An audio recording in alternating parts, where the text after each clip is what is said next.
Yoo harka fuunee akkam jirtu hordoftoonni fi daawwattoonni chaanaalii keenyaa marti keessan nagaan keenya kabajaa bakka jirtan maratti isin haa qaqqabbu. Egaan har'a immoo qophii uumama dinqisiisoo fi ajaa'ibsiisoo kan jedhu irratti wantoonni isiniif qabannee dhufne uumama hubachuudhaaf nama rakkisu amalli isaa hubachuuf nama rakkisu tokko isinitti himna jechaadha. Amma xumuraatti akkasiin nu faana turtan warri chaanaalii kanaaf haaraa taatan sabiskiraayib, laayik, sheer gochaa warri immoo maatii taatan immoo sheer gochaa hiriyoota keessaniif sheer gochaa kooment gochaa nu eegaa jenna. Tolee, uumama dinqisiisoo nuti guyyaa har'aa walii wajjin ilaallu waa'ee kanniisaati jechaadha. Kanniisni amala hubatamee hin dhumne qabu yookiin amaloota baratamee hin dhumne qabu. Mee akka jalqabaatti yoo ilaallu jechaadha. Kanniisni iddoo garaagaraa jiraatti. Gurmuu egaan yeroo baay'ee amalli kanniisaa kun yookiin maqaan kanniisaa kun uummata Oromoo biratti waan baratamedha. Bifa gurmuutti yookiin bifa tokkummaatti kan fakkeeffamudha jechaadha. Kana qofa osoo hin taane amalli kanniisaa wanta baay'eetu wanta danuutu jira jechaadha. Wantoonni namni ammaatti illee bira hin geenye wanta baay'eetu jira.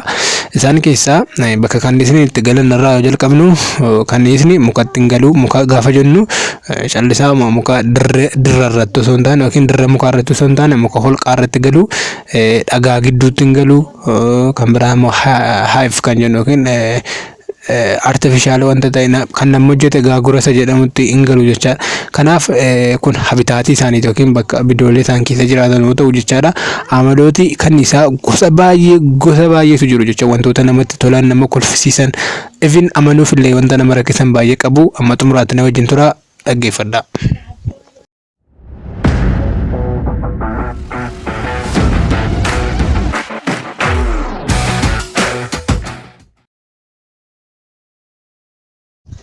Egaan jechaadha walitti deebinees jirra.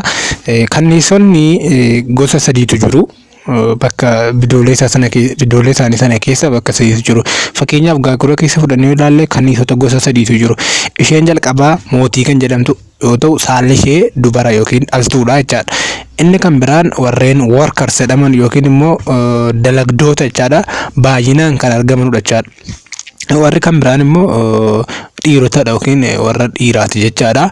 Kanaaf hojii isaanii gaafa ilaallu isheen mootiin jechaadha. Mootiin queen isheen jedhamtu sun hojiin ishee maalidha?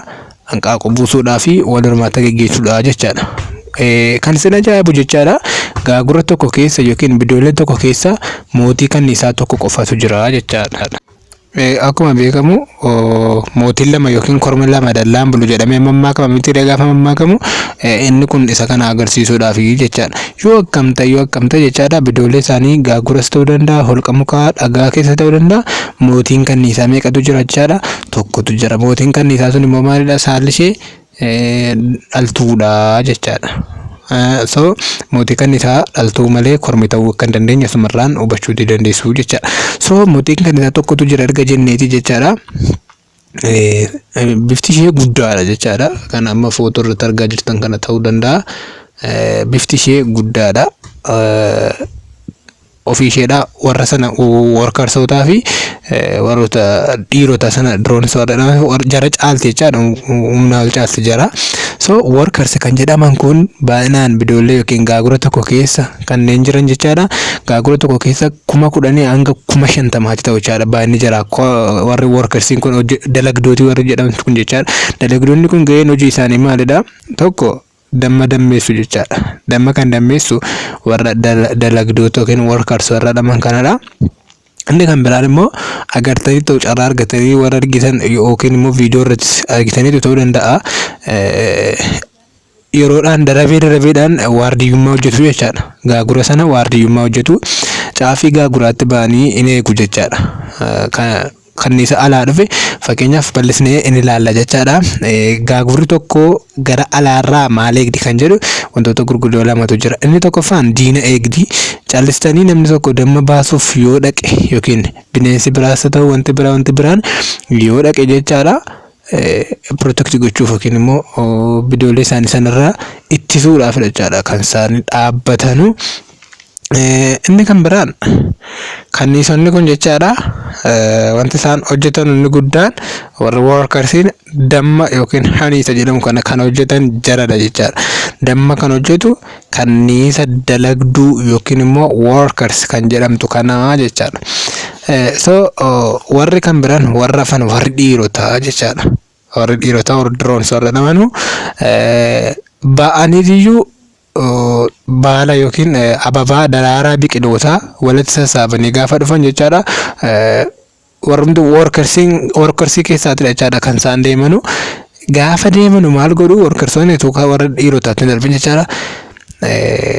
Akkaataa daansii lama qabu jechaadha. Daansii ittiin ibsanu fakkeenyaaf gaafa deemanii dhufanu bifa geengoo ta'e daansii geengoo ta'e damma sanarra yoo sirban hin sirbu jechaadha. Daansii qabu sirba sana maaliif sirbu bakki isaan daraaraa biqilaa sana yookiin ababaa biqilaa sana xuuxanii dhufan dhiyoo akka ta'e agarsiisa jechaadha. Naannoo gaagurri isin jirutti dhiyoo akka ta'e agarsiisa jechaadha. Yoo sarkilii naanna'anii damma sanarra hin sirbu ta'e akka lakkoofsa 8 sirboota immoo bakki isaan daraaraa sana fidanii dhufan fagoo ta'uu agarsiisa jechaadha. Kun daansii jarri ittiin walii galanudha jecha. Workersoonni gahee isaan qaban isaan kanadha. Workersoonni sun jechaadha warra ba'anii fidanuu fi warri ulaa gaaguraa sana eeganu garagaridha jechaadha. Koodii qabu. Koodii qabu. Bifa fakkeenyaaf amma mana waraanaa keessa warri jiran beekuutti danda'u. Namni tokko miseensa waraanaa sana yookiin poolisoota sana keessaa yoo ba'e iddoo biraa deeme galgala gaafa dhufee deebi'u jechaadha. Waan jedhee deebi'uu qaba jechaadha. Waan ittiin walii galanuu qabu. So warri kunis akkasuma jechaadha. Wanta isin dhibu jechaadha. Inni kan biraan immoo kanniisni mootiin sun jechaadha. Sadan isaanii tokko tokkoon ilaalla. Isheen mootiin sun jechaadha. Kun isheen jedhamtu sun umurii ishee keessatti yeroo tokko baati jechaadha. Maal baati? Warra dhiirotaa barbaacha baati. Walqunnamtii saalaa hojjechuudhaaf baati jechaadha. Yeroo sana kanniisoti warri drone jedhaman yookiin warri dhiirotaa gaagura keessa jiran maybe karaa isheen baate ta'uu danda'a, gaagura biraa keessa bahee dhufuu danda'a jechaadha. Jarri immoo isheen jechaadha like akka namoota durboota shittoo dibatanii ba'anu waan biiftuu qabdi tuun bahin dura akka dhiirri ishee arguuf waan biiftuu qabdi jechaadha. So gara deemtutti shittoo erga biiftee kallattii directionii waan agarsiisu qabdi gaa anteenaa mataadhaa qabu. Shittoo sana yookiin bifa shittoo sana bifa cincaa qabu sana erga biiftee booda baatee jechaadha isheen.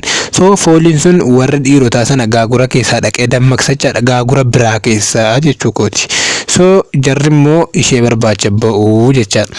Ishee barbaacha gaafa ba'an jechaadha. Warri dhiirotaa sun deebi'anii lammata gaagura sanatti yookiin bidoolee sanatti hin deebi'an. Isheen turtii muraasa erga walitti qabaa oolteen booddee jechaadha. Spermii warra dhiirotaa sana erga walitti qabaa oolteen deebite jechaadha.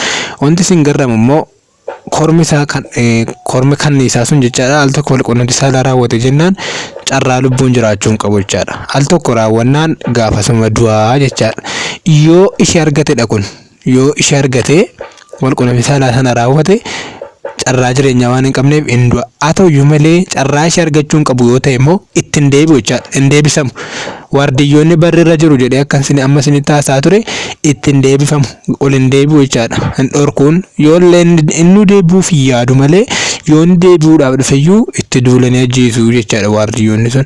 So kun egaa maaliif kanniisa ishee mootii sana hin argatin utuu hin argatin bakka irra naanna'ulee yoo deebi'e hin ajjeesuun jechaadha. Inni hin deebi'u malee carraa jireenyaan qabu yoo al tokko seksii ishee wajjin raawwate immoo jechaadha.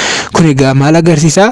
Amala addaa kanniisonni qaban agarsiisa jechaadha. Kanniisonni baay'ee amala nama dhibuuf, nama ajaa'ibu, hubachuuf nama rakkisu qabu kanan jedheefisa kanaafidha. Yeroo biraa immoo jechaadha amala bineensa biraa baay'eetu jira. Na bira viidiyoo baay'ee hojjedheetiin jira. Kanaafiyyuu amma sanatti jechaadha chaanaalii kana subscribe gochuun share gochuudhaan hiriyoota keessaniif share godha. Yaada comment naaf barreessaa nan dubbisa jechaadha. Amma viidiyoo biraa walitti deebinutti turtii gaarii qabaadha. Bye bye.